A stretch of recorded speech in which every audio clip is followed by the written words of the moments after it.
Grow My Cleaning Company teaches owners of cleaning companies just like you how to grow your company, make more money, and finally take charge of your financial future and your life. This podcast is about automating and creating systems that give you time and money freedom so you can grow like crazy without losing control. Since this is totally free, if you're getting tons of value, want to support us, and make sure that you get more of the good stuff, subscribe, rate, and review to this podcast today. Now, on to the show. What's up, Cleaning Nation? Glad to see you here today. And that's a big fat lie. I don't see anybody, but glad to existentially, I guess, know that you're here today. That makes me happy to feel that you guys might be in my vibe. I can't find my little, what's it called? My chats, my comments. I'll have to see if I can pull that up so I know what's going on. Today, we are going to talk about how to close more bids for your cleaning company. One of my absolute favorite things to talk about because it's huge. Nothing is worse than wasting your time on a garbage bid that you have no chance to get. Or they've got a crazy budget that's never, ever gonna work for you. So super excited today to talk to you guys about how to get more bids, not go on bids that you have no chance to ever close. And then certainly, how to talk budget, make sure that we're not wasting our time. We're going on the right bids with the right people that have the money to actually do what you want. And again, I'm still looking for, hold on. Natalie's going to walk in. Oh, wait. Jason Johnson commented. Once Jason commented, I could click. My comments are up. What's up, Jason? Hey, Patty Searle. Good to have you. Hopefully we've got people here looking how to close more bids. This is a super fun topic. So the reality is your ability to close bids or not is either going to cap your opportunity for growth and financial freedom, or if you know how to do it, the cool thing is what a lot of things we're going to talk about today, your competitors do not know how to do, which is awesome. So when you can do this right and your competitors can't, you have a crazy unfair advantage. You don't have to be as good at cleaning and hiring and a lot of the other things that are important for you to be good at. If you know how to close bids and get the right people in at the right price, you have such a massive opportunity to grow. The problem is if you don't know how to do this, you're stuck, man. If your competitors know how to close bids and get people signed up and you don't, you are at a massive, massive disadvantage. So let's jump in so you are on the good side of that ledger, not on the bad side. All right, the first crazy thing that most people do wrong, sorry out there, is they feel like if anyone calls about anything, they got to show up, right? We got a cattle call for 49 people. They're all going to do some walkthrough and blah, blah, blah, blah, blah, show up. And we put it on our appointment. We act like it's a real lead. It is not. Just the fact that somebody's bidding with 14 other people and they've got some RFP or RFQ out there that you're going to respond to is generally not a bid. Generally, the guy that wins that bid is the guy that bid way too low and he lost the winner. He didn't win a loser. So it is really important that you are able to choose the bids that make sense for you on your terms. Okay. And again, we've talked about this in other episodes. We're not going to cover it here, but a big key to that is getting to go on enough bids. So we're going to talk about how to do that, but this is assuming you know how to get leads, you know how to get know how to get the phone to ring or the emails to hop up or however you're going to do it. You've got web forms getting filled out. You know how to get people to come to you is super key. And if you go to growmycleaningcompany.com, there's a ton of different resources that will help you with that. But, once you know how to make the phone ring, it's really important to understand that you can get the bids that make sense for you on your terms. We're going to talk about how to do that a little later. But the first concept we've got to get is just because somebody calls does not mean you have to go. We're looking to go on the right bids with the right people that are going to be the right fit that actually have budgets, not just anyone that calls. On that train, another bullcrap thing is it's rude to talk about money. The reality is it is rude to not really understand everything you need to understand to help the people solve their problem. The professionals are going to understand all of their pain, and that pain includes the budget, right? So anyone trying to help anyone else needs to understand their complete situation. If you don't understand what their pain is, how committed they are to solve it in terms of time and money, you really can't help them solve that pain. So it's believe it or not, it's rude not to talk about their budget and bring a package that's way more than they want, and they're looking for less money, or to not solve their problem sufficiently enough because you don't think they have enough money. So we got to transition from it's rude to talk about money to it's professional to talk about money, and more importantly, it's a professional to talk about money at the right time.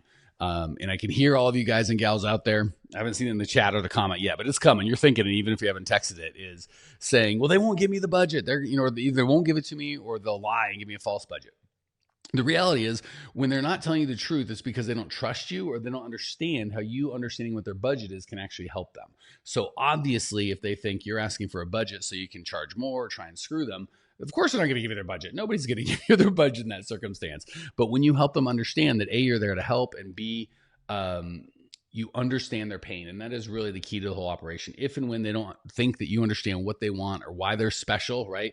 It's easy for us to go, oh, I've been on 1,000 of these bids. I know what you want, blah, blah, blah, clean the crap. I know you leave things in the corner for the cleaners to find and they miss it and they never get it and you're all pissed off.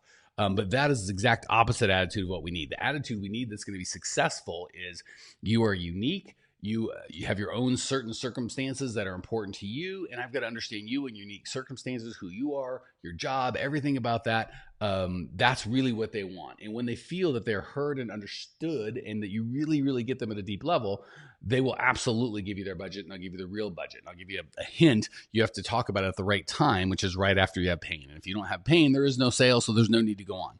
I wouldn't even coach my folks to give a bid if they didn't have a budget. And the only reason they're not going to get a good budget or real budget is they haven't gotten pain. And if they haven't gotten pain, it doesn't make any sense to give them a price to solve a pain that you don't understand. So budget and pain are really interrelated. And if you don't have one, it doesn't make sense to talk about the other. Okay. So that's a big one. You guys are quiet out there. I don't know if there's not that many folks, but we're not getting any chats. I've only got one heart and one surprise face, but 4 thumbs up. So now I'm sad. I don't know what to tell you. James Brennan was on a couple weeks ago, one of our live attendees, and he got all the hearts. I don't know what was up with him, but they were just loving him. All right. So yeah, definitely give me feedback, questions. I want to make sure I can interact with you guys live and help any way I can.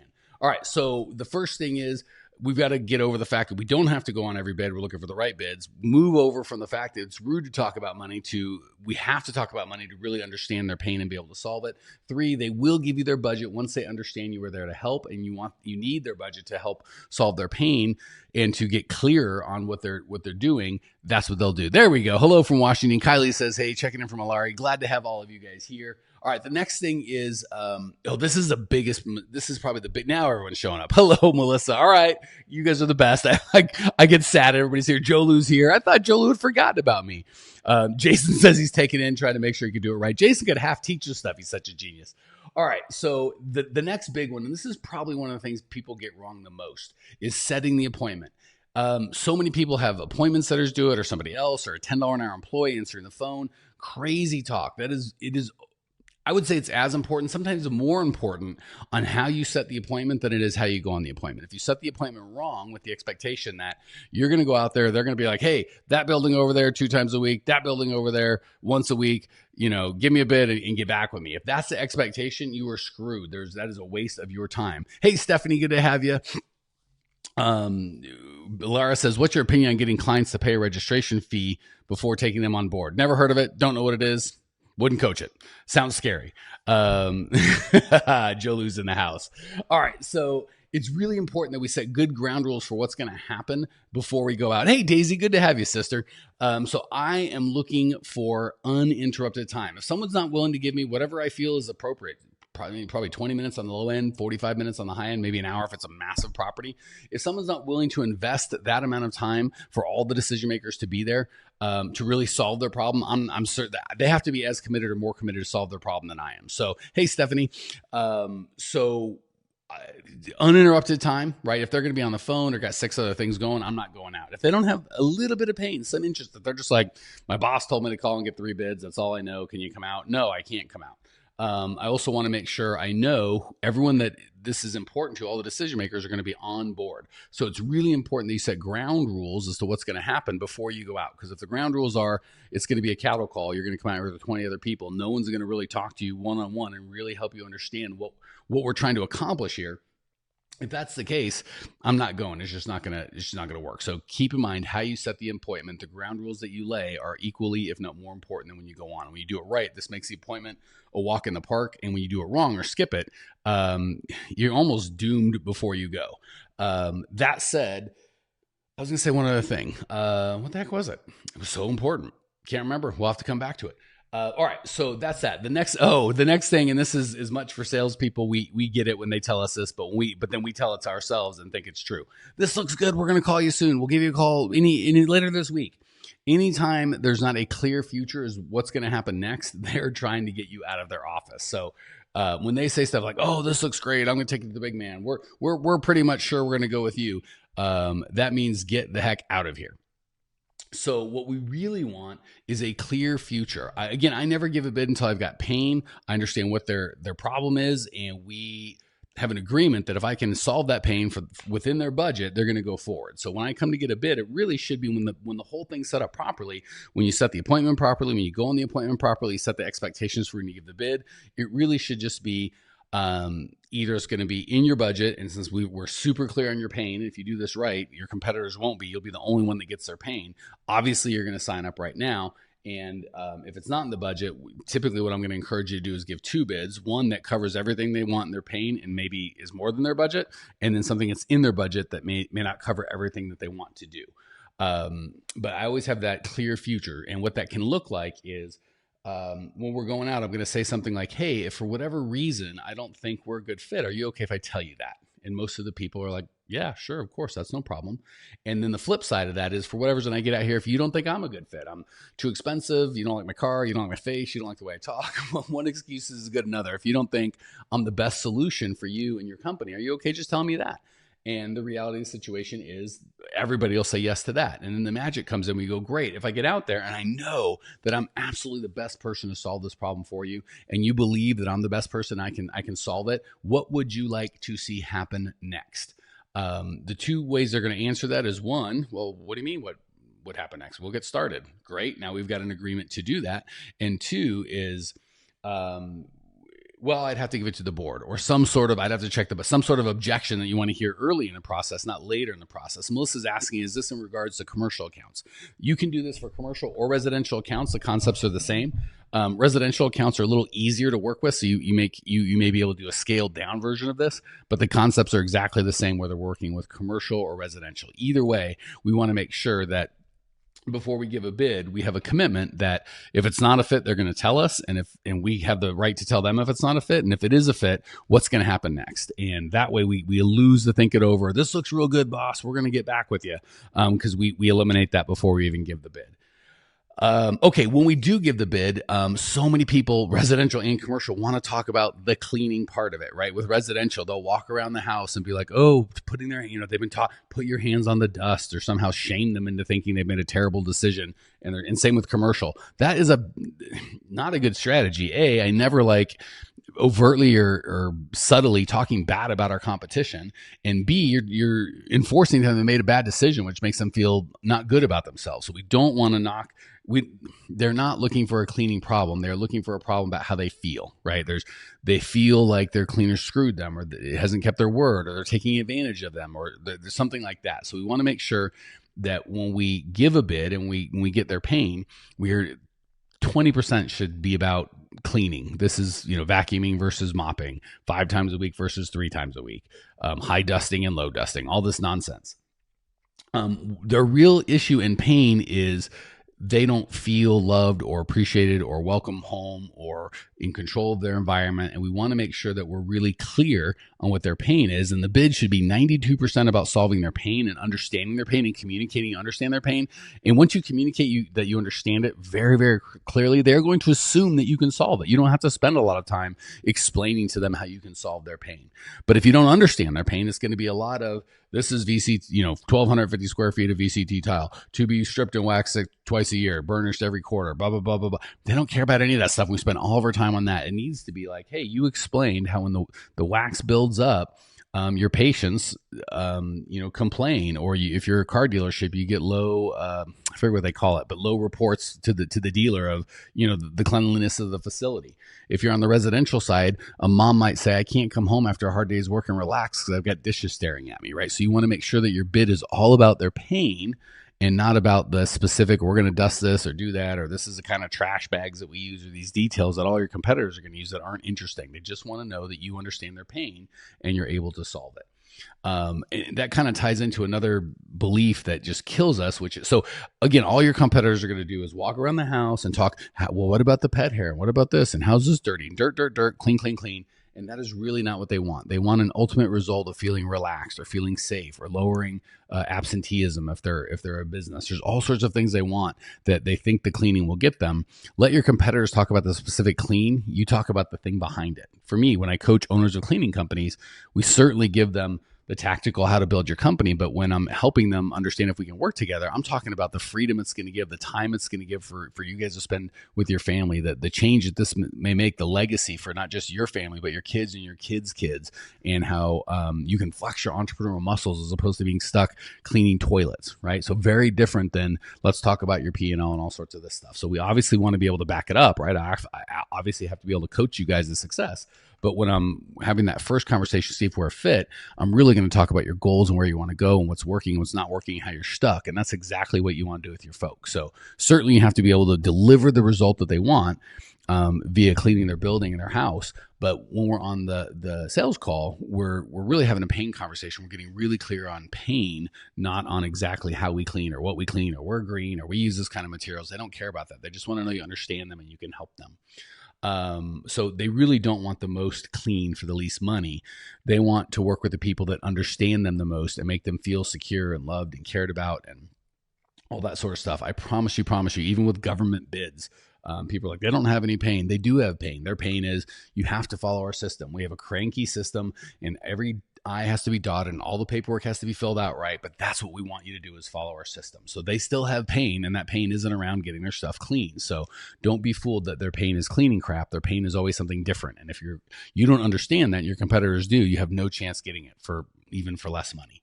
The last piece that we really got to get mindset wise is I can't control how many bids I get. I'm just going to give the bids, and really the process and how I do it doesn't make any difference. So many people, because we don't want to take responsibility for our actions, right? If we know, hey, if we do a good job, we could get more bids, and if we do a bad job, we're going to lose bids. That's hard to deal with, and it's on us, right? So a lot of times we tell ourselves, oh, I'm going to give the bids and the numbers come out with the numbers and it really has nothing to do with me. Well, that makes us feel better because then if we don't get a bid, it's not our fault, but it's a very scary and dangerous place to be because then we can't really influence our outcome, right? So again, that's what bad salespeople want to say and people that don't want to take ownership for their results say. But the reality is we absolutely can influence the number of people that we help. And really, that's just even that. Going from selling people crap they don't want to helping people is a huge shift forward. But you've got to have that mindset of, it's not the lowest price. I promise it's not the lowest price. And when it is the lowest price, we don't want that anyway, right? And when people think it is the lowest price, well, then how come Lexus exists? Why isn't everything just a Hyundai, right? How come Nordstrom sells the same crap that Walmart does, or maybe slightly different crap? But no matter what you do, I always like the car wash thing because that seems like I try to think of the most commoditized thing. Like car wash is $5 if you drive through, and I don't know, $30-$40 if they do it themselves. I found a car wash in Ireland that charges like $100,000 and they have a waiting list, right? Even things like headphones, right? They used to come free with your phone. I've spent $200 on these AirPods, right? Or you can spend $1,000 on Bejeweled, whatever. So you got to get off the thing that it's all about price. It is really about solving their pain. And once you understand, it's about understanding and solving their pain. You have a massive, massive impact on that. You can take control. And just think, goodness gracious, if we just go on a bid a week, and again, it might be a little less for commercial, a little more for residential, but a bid a week, that's just 50 bids, 50 bids a year, give or take. And if you can just close another 20% of those bids, that's 10% would be 5, 20 would be 10 extra bids.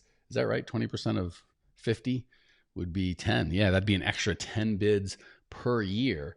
And if an average bid's $500 or $6,000 a year times 10, that's $60,000 a year. And it's not even going to take any extra time. This is just doing the work you're probably already doing a little more effectively. So if you would like help systematizing not just how you get customers, if they're the right customers, how to set the appointments, and how to go on the appointments for maximum impact. I mean, this could be hundreds of thousands of dollars for your company over the next year, or certainly it could be millions over 5, 10, 20 years. Go to growmycleaningcompany.com. We have a online on-demand training you can sign up for. I believe it's going on right now. growmycleaningcompany.com. Let us help you create the systems and processes in your life so you can scale, so you can get the customers that you want at the prices that you need, and do it in a way where you're not selling and begging begging and chasing, but you're really attracting and serving at a huge level. So that's what I got for you guys. Hopefully there's some value. Really, really appreciate you, Cleaning Nation. Can't wait to talk to you next Tuesday. Have a great time. I'll see you at growmycleaningcompany.com.